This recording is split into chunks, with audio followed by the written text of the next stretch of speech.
Be me Daniel, 25. Dating Emily for 2 years now. She's 24, hardcore feminist, always quoting some article she read, constantly talks about patriarchal structures and systemic oppression. Whatever. I love her anyway. Sitting at home after work, making dinner. Emily storms in with her laptop, that look in her eyes, the same one she had when she decided we needed to deconstruct gender roles. Daniel, I've been thinking about something revolutionary. Here we go again. She starts pacing around the kitchen like she's giving a TED Talk. You know what? I read this incredible piece today about financial power dynamics. I keep stirring the pasta, nodding along, and I realize something groundbreaking. Men have been conditioning women to accept financial dependence. She's getting more animated by the second. So, I've decided to conduct a social experiment. Oh no, I'm going to be the sole provider for 1 entire month. She says it like she just announced she's curing cancer. I'll pay for everything. Rent, food, entertainment, your personal expenses, literally everything. I stop stirring and look at her. Emily, you don't have to prove anything to me or anyone else. She waves her hand dismissively. This isn't about you, Daniel. This is about dismantling the myth that men are natural providers. Already pulling out her phone to document this moment, I'm going to demonstrate that the whole men must provide narrative is just societal conditioning. She's typing rapidly, probably crafting the perfect social media post. Think about it.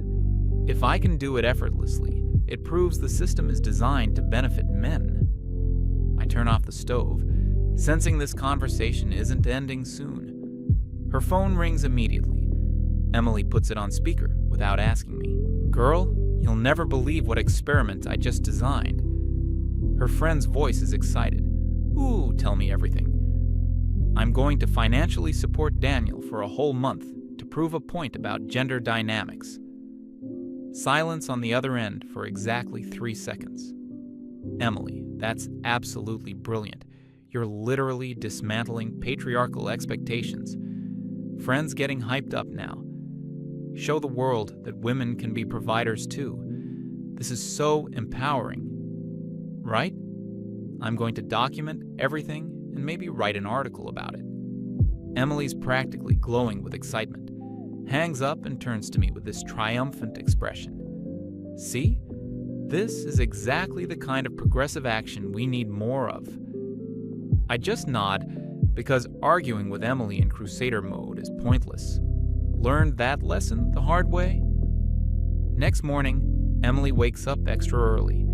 She's making elaborate breakfast for both of us. Today marks the beginning of our little social experiment. Using that condescending tone she reserves for explaining feminism to men. I've already handled the rent payment and transferred money for all our expenses. Getting dressed for work while she watches me, studying my reactions like I'm a lab specimen. How does it feel, Daniel? Having someone else manage all the financial responsibilities. Honestly feels weird, but not the way she probably expects. It's nice, takes some pressure off. She nods and makes notes in her little journal. Exactly. Now you understand how women have felt being financially dependent. Except she's never actually been dependent on me. We've always split expenses pretty evenly. But whatever. At work, coworker mentions his overtime shifts. These double shifts are brutal, but mortgage won't pay itself. Guy's got 2 kids and a wife who works part-time. Makes me think about Emily's experiment. Wonder if she realizes what being sole provider actually means. Come home to find Emily's ordered expensive takeout, some fancy fusion place downtown I've never heard of. Since I'm treating, figured we should experience the finer things. Receipt on the counter shows $95 for 2 people. That's more than my usual weekly grocery budget. She's bouncing around excitedly, telling me about her empowering day. I felt so powerful today, Daniel. like I had complete financial autonomy, gesticulating wildly with her chopsticks. This must be how men feel all the time, just having that economic authority over everything. I'm eating my overpriced Korean fusion while she explains her theories. It's intoxicating, honestly. No wonder men have hoarded this role for centuries. She's already planning her next purchases. Tomorrow, we should try that new wine bar everyone's talking about. Weekend arrives. Emily wants to hit the trendy cocktail scene, place where single drinks cost more than entire meals elsewhere. My treat, obviously. I'm embracing the provider role completely. Says it with this proud smile, like she discovered electricity. Orders top shelf everything without checking prices. At the bar, Emily's telling everyone about her revolutionary social experiment. I'm proving that women are equally capable of financial leadership. Bartenders nodding politely while mixing our third round of $18 cocktails. Emily tips him 30% and announces it loudly. This is what real equality looks like. Walking home, she's already planning our next expensive adventure. We should do that wine tasting next weekend and maybe catch a show. Pulling up ticket prices on her phone. $80 each? Perfect. I want to really embrace this provider lifestyle. She's treating it like playing house with unlimited Monopoly money. Sunday brunch with her friend becomes a celebration. Emily's made this elaborate spread at home first, then insists we go to the expensive place anyway. Look at me being the perfect provider, pancakes and bottomless mimosas. Friends absolutely eating this up. Girl, you're crushing this experiment. How's Daniel adjusting to being provided for? They're discussing me like I'm not sitting right there. He seems to be processing the role reversal well. Emily glances at me with scientific interest, though I think he's still learning what it means to surrender financial control. Friend nods, like she's hearing profound wisdom. Men have such fragile egos about money. This is probably challenging his masculine identity. I excuse myself to use the bathroom, hear them diving deeper into theories about financial emasculation and economic gender dynamics. Emily's taking notes again. Back home, Emily's researching more expensive activities. We should do that cooking class next week. It's only $150 per person. She's browsing luxury experiences like she's window shopping. And there's this wine and paint night that looks amazing. Adding everything to her calendar without checking her bank balance. Calls her mom to brag about the experiment. No, Mom, I don't need financial help. I'm actually the one providing now. Long pause while her mother responds. It's a social experiment about dismantling patriarchal economic structures. Another pause, this one even longer. Hangs up looking slightly annoyed but still confident. My mom doesn't understand progressive relationships. She's stuck in traditional thinking. Immediately goes back to planning our expensive week ahead. Anyway, where were we? Right, that new rooftop restaurant. Emily's been working some extra freelance hours, but she's treating it like a fun challenge rather than necessity. Just want to make sure I can really spoil us this month. She's humming while transferring money between accounts. This is actually easier than I expected. Catches me looking at one of the receipts. Don't worry about the cost, Daniel. That's my job now. She says it with this satisfied authority. I'm learning that being a provider is actually quite natural for me. Files the receipt away with all the others, her little collection of expensive decisions. End of week 2, Emily's still riding high. I can't believe how smoothly this is going. She's counting up all her expenditures with pride instead of concern. Turns out women are just as capable of financial dominance as men. Already planning to extend the experiment. Maybe I should make this permanent. Beginning of week 3, Emily's still confident, but cracks starting to show. She's checking her banking app more frequently, always closing it quickly when I walk by. just staying on top of my finances like a responsible provider. But there's something different in her voice. Emily's friend calls for their usual check-in. "How's the provider experiment going, Queen?" Emily hesitates for the first time. "It's really educational, more complex than I initially anticipated." "What do you mean, complex? You're literally just paying for stuff." "Well, it's not just paying for stuff. It's the constant mental load." Emily's pacing while talking. "Like, I'm always calculating, always thinking about the next expense." Friend jumps in immediately. "Don't let Daniel guilt you about spending money." "He's not guilting me, it's just everything costs more than I expected." "Girl, you're overthinking this. Women have been managing households forever." Emily glances at me while nodding. "You're absolutely right. I'm just adjusting to the responsibility." But she doesn't sound convinced anymore.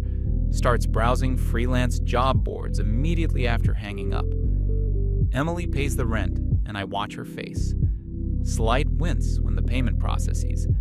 She immediately opens her laptop and starts applying for extra work. Just want to build up a buffer for fun activities. But she's been saying that us every day this week. Coworker mentions taking his family out cost him $400 last weekend. Kids wanted to do everything. Mini golf, arcade, fancy dinner. He shrugs like it's normal. That's what being a dad means, right? You make it work. Starting to understand why he always looks tired. Come home to Emily hunched over her laptop. She's been working on some boring copywriting project, the kind she used to call soul-crushing corporate propaganda. "How's it going?" "Fine. Great. Really engaging content about insurance policies." She's typing aggressively, clearly hating every word, but keeps glancing at the payment amount in the corner of her screen. $300 for 2,000 words about auto coverage. Just embracing new challenges as a provider. But her jaw is clenched the entire time. Emily's usual post-work rants are changing. Instead of complaining about patriarchy, she's focused on money. "Do you know how little my nonprofit pays me? Pacing around with leftover takeout. Like, how is anyone supposed to support a household on this salary?" I try to be supportive. "You're doing amazing, Em." She stops and stares at me. Am I though? Because I feel like I'm constantly scrambling. Catches herself immediately. I mean, it's a valuable learning experience about male financial pressure. Emily starts working until 2 a.m. regularly, taking on 3 different freelance projects simultaneously. I wake up to aggressive typing and muttered complaints. You should get some sleep." "Can't. Need to finish this project. Client wants it first thing." Her desk is covered in empty coffee cups and energy drink cans. The woman who used to do yoga every morning is now surviving on caffeine. Being a provider means making sacrifices, but she looks miserable saying it. Emily oversleeps and panics, rushing around the apartment like the world is ending. I can't afford to be late, can't miss a single hour of work. She's talking to herself more than to me. Every hour matters, every penny counts. Her friend texts about weekend plans, some expensive wine tasting event. Emily stares at the message for a long time, starts typing, can't afford, then deletes it. Types, I'm swamped with provider responsibilities instead. Emily's doing laundry and meal prep obsessively now. Bought generic brands for the first time since I've known her. No more organic, free-range anything. Comparing unit prices, like she's solving mathematical equations. Smart shopping is part of being an effective provider. Neighbor overhears Emily on the phone with her bank. What do you mean I'm approaching my credit limit? She's walking around the apartment, voice getting higher. I calculated everything. I had a budget. Gets rejected, hangs up, throws her a phone across the room. Neighbor rolls her eyes through the thin walls. Some people never learn. Emily's personality is shifting dramatically. She wakes up checking her bank balance before getting out of bed. Daniel, we need to have a serious conversation about expenses. Pulls out a notebook filled with obsessive calculations. I've been tracking every single purchase, and the numbers are concerning. She flips through pages of meticulous records. Rent, utilities, groceries, gas, your lunch money, entertainment. Counting on her fingers like a manic accountant. It literally never stops. There is always another expense I didn't anticipate. Her handwriting gets more frantic with each page. Emily's friend calls during this financial crisis meeting. Emily doesn't put it on speaker this time. Takes the call in another room. I can hear muffled arguing through the wall. No, I'm not giving up. Yes, I know what I said. It's more complicated. Comes back looking frustrated and defeated. She thinks I'm just not embracing the challenge properly. Emily's voice has a bitter edge now. Says I need to lean into the discomfort and trust the process. Air quotes with genuine anger. Easy advice when it's not your money hemorrhaging. Emily's working another late night, crying quietly while typing. I bring her tea, and she doesn't even acknowledge me, just keeps wiping her eyes and hitting keys aggressively. I can't keep this pace up, Daniel. First honest admission she's made in weeks. You don't have to prove anything to anyone. But I do. I announced this experiment publicly. She's looking at her social media posts from week 1, all the confident declarations and empowerment rhetoric. I can't be the woman who failed after 3 weeks. Emily comes home from work completely drained, doesn't say hello, just collapses on the couch, stares at the ceiling for 30 minutes. I used to think men just naturally earned more money. Her voice is quiet, different than before. Didn't realize they had to sacrifice everything just to keep up with basic expenses. Her friend shows up uninvited, all fake energy and positivity. Girl, you're almost done. Just one more week of proving your point. Emily's sitting there like a zombie. Friend doesn't notice or doesn't care. You're going to have such an amazing story to tell about female empowerment. I don't feel empowered. Emily says it so quietly, I almost miss it. Friend acts like she didn't hear. What you're doing is revolutionary. You're changing the narrative. Emily just nods mechanically while staring at her empty bank account. Friend finally leaves after an hour of cheerleading. Emily immediately breaks down. She has no idea what this actually feels like. Sobbing into her hands. No one does. They just want me to succeed for their own validation. I sit next to her, not saying anything. She leans against me for the first time in weeks. I'm so tired, Daniel. So fucking tired. Emily never swears unless she's completely broken. I don't know how people do this for years, decades. She's looking at her credit card statements. I've blown through my savings and I'm going into debt. Her voice is hollow, defeated. All for what? To prove some point that doesn't even matter? But she still has one more week to go. Final week starts, and Emily looks like she aged 5 years. Dark circles under her eyes, constantly checking her phone for work emails. Just need to make it 7 more days. She's talking to herself more than to me. Sounds like she's trying to survive a natural disaster. Emily's working 4 different freelance projects simultaneously. Laptop overheating from being open 18 hours straight. Insurance copy, tech blog posts, social media content, and grant writing. She lists them like battle scars. Whatever pays the bills. Her friend calls for what she doesn't know will be the last time. How are you feeling about finishing strong? Emily's stirring instant ramen, too tired to cook.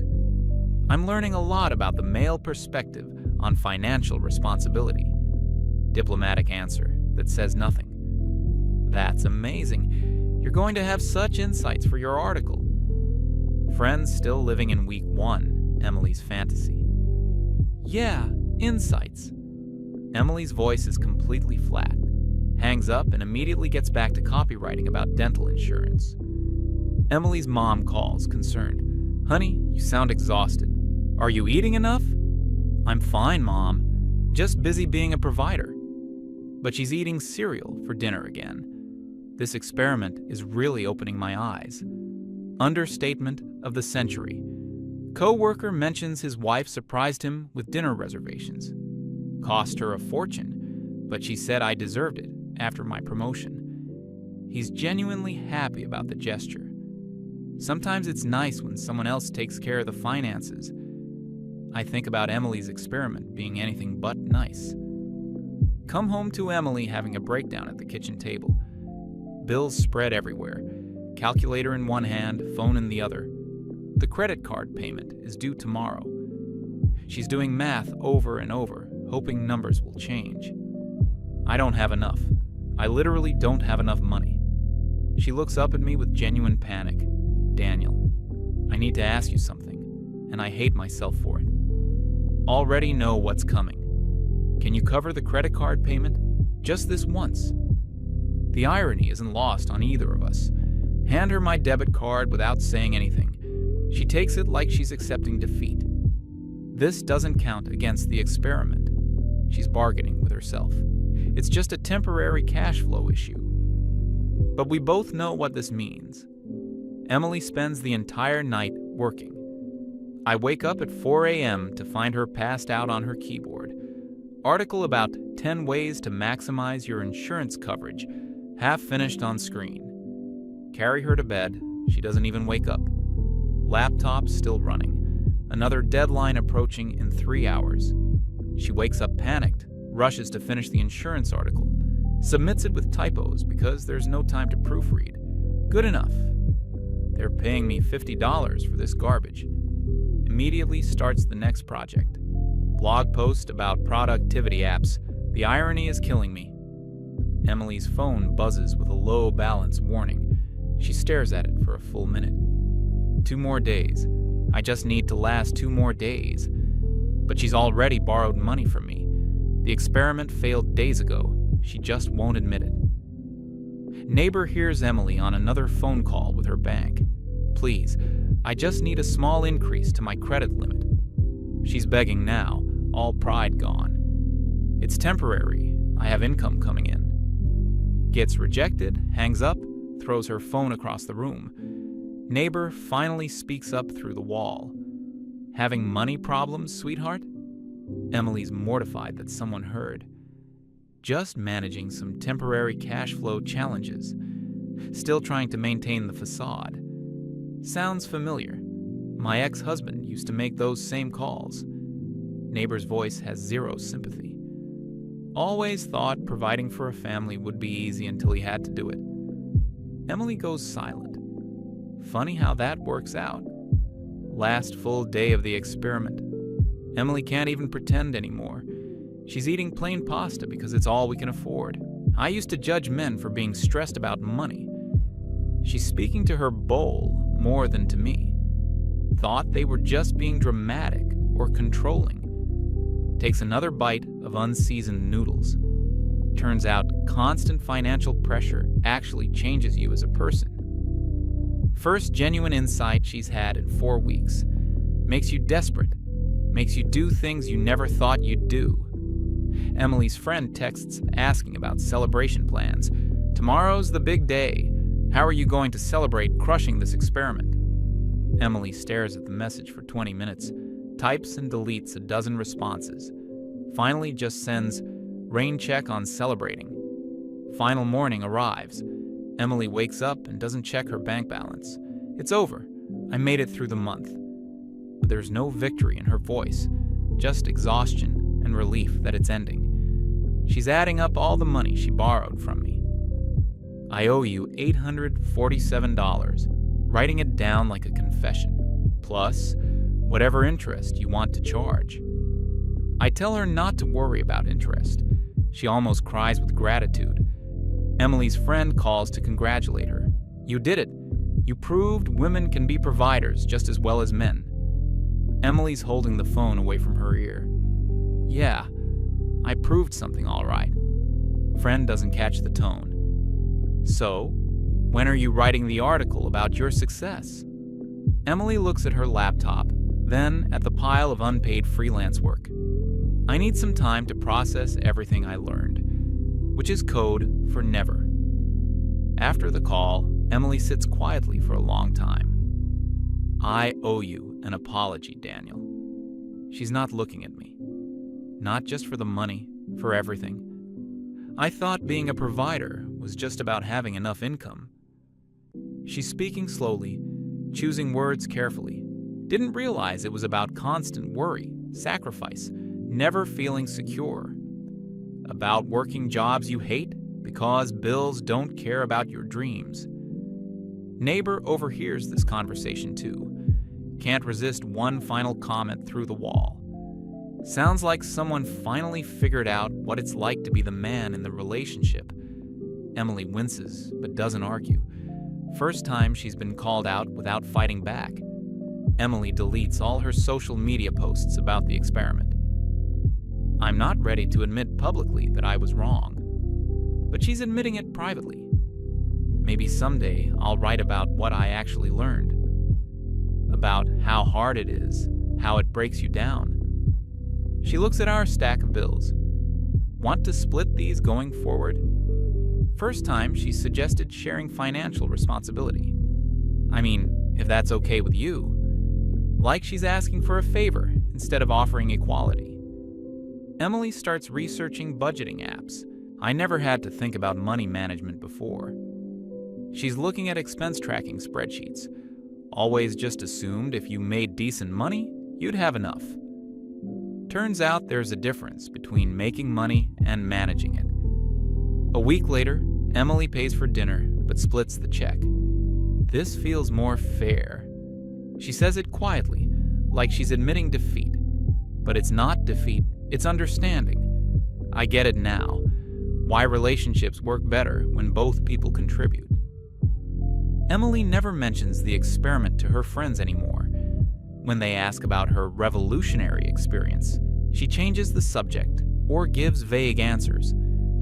It was educational, is her standard response, followed by immediate topic changes. She still works some freelance projects, but now it's to build savings, not to prove points. I never want to feel that financial panic again. She's learned the value of emergency funds, or put all the pressure on one person. Emily's relationship with money completely changed. She checks prices now, compares options, clips, coupons without embarrassment. Turns out being financially responsible isn't oppressive. It's just responsible. Neighbor sees us both carrying groceries. Look at that, sharing the load. Emily nods instead of getting defensive. Turns out teamwork makes more sense than competition. First time she's acknowledged that relationships aren't battles to win. Emily finally admits the truth to her mom. The experiment was harder than I expected. Doesn't elaborate, but Mom understands. Sometimes the best lessons are the ones that humble us, honey. Emily agrees without arguing about patriarchal language. Months later, Emily rarely mentions feminism in the context of our relationship. Still believes in equality, but understands it differently now. Equal doesn't mean identical, she says when splitting dinner bills. Sometimes it means both people doing their part. She never wrote that article about female empowerment, but she learned something more valuable, that being responsible for everything is exhausting regardless of gender, and partnership means sharing burdens, not competing over who can carry more. Emily occasionally thanks me for letting her fail. You could have stopped me or said I told you so, but I never felt the need. Watching her figure it out herself was worth more than being right. Now we actually work together instead of keeping score.